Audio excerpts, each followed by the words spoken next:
So there's a whole bunch of stuff, different things, but I have two messages that I think apply to all of us. And the first one is, if you are in this community, you are not poor.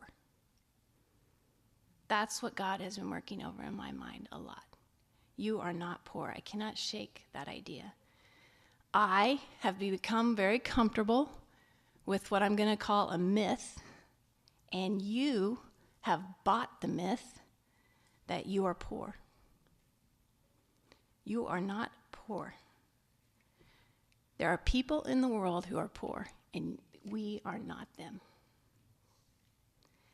Now, just be clear about this. I am not talking about, many times we'll say, the idea of that we're not poor in spirit. I'm not talking about that. I am literally talking about being poor in the financial sense. The poor college student is a myth. And it's alive and well, running around, but it is a myth.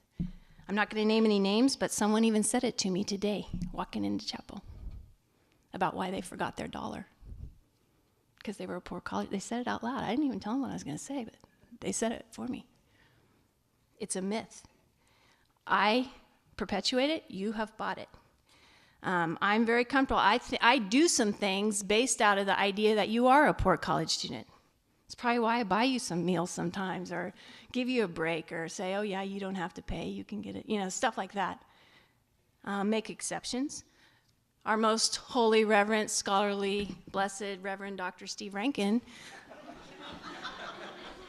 last week told you a story, and he framed the whole thing about he was a poor college student. Remember that last week, one of his friends' stories? All of us do it. We're very comfortable with it. It rolls off our tongue. We just think that's the way it is.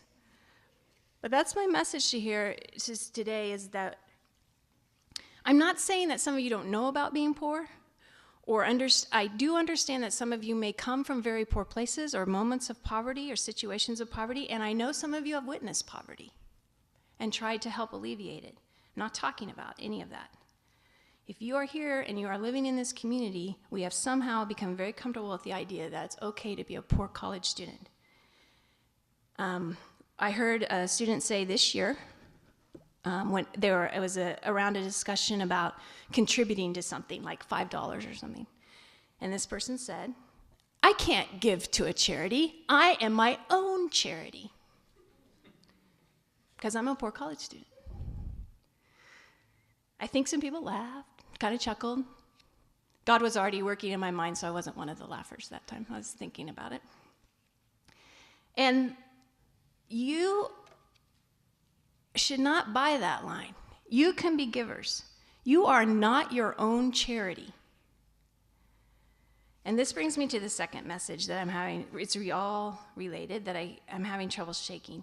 I'm now thinking about and considering the idea it's possible that the experience of being in college, if we buy into this poor college student idea, I think it's possible that being in college in that framework teaches you to be stingy. One way of looking at it is to think about the extremes in some people's behaviors. So I listen to people all the time. I'm a really good listener, and I don't really forget a lot of stuff. And so I'm also thinking about it all the time.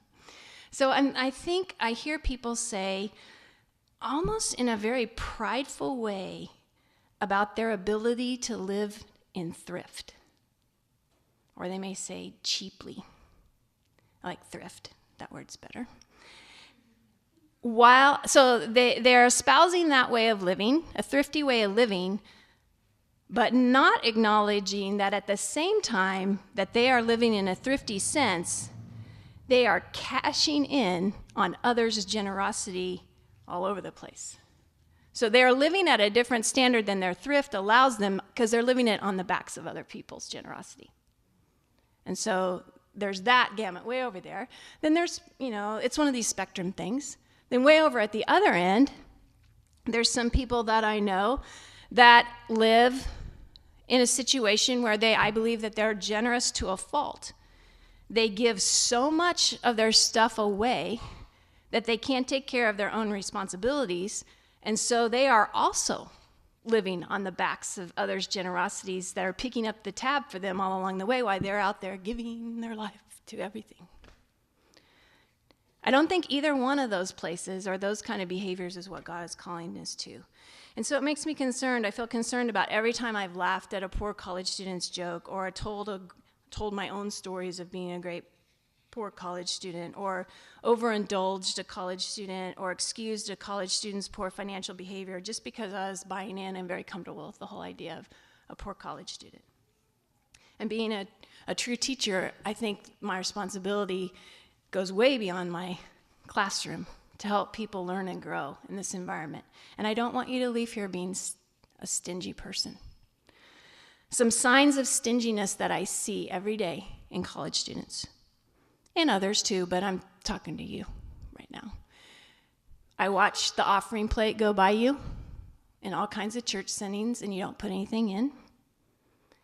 I watch people get up from restaurants and don't tip the people that serve them. I watch students go to potluck dinners and they never bring anything. They just eat off the table. And everyone's supposed to share. I watch people go to church pancake dinners, stuff like that, where it's a donation-only basket and nobody donates anything. I watch people, and I don't watch this so much because I'm usually not in this, but I hear people talk about, like, someone will, like, go buy something for their roommate. They buy the present and everyone's supposed to pay them back. Nobody does. I've listened to people talk about riding with each other in carpools, going places, and they just let the driver pick up the gas tab, quietly hoping no one will say anything. And if they do, maybe they'll pay up, but just letting it happen. I rarely, if ever, have seen a college student offer to be the one who pays for a meal or picks up the tip or something for an adult.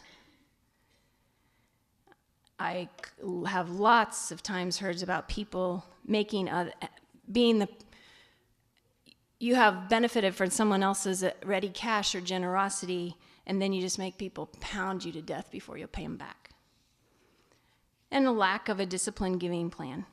One specific example I'm really thinking about this community that I've been thinking about all year, every time it comes up, is in chapel we have the World Witness team that comes up. And they tell us about persecuted Christians around the world, and quite a few times, I don't remember how many, John maybe could count, but quite a few times they've said some stuff like, and if you have some change or some spirit, it would really help out here. There's a need. And I'm not really sure, I didn't research this out, but I don't know that we have a big pot going for the persecuted Christians in the world. I haven't given anything to it. I come over here with my keys in hand, and I never, I think, I don't even have my purse with me. But that's another sign of stinginess that this one hits home. I think it could hit home, it's convenient never to have any money.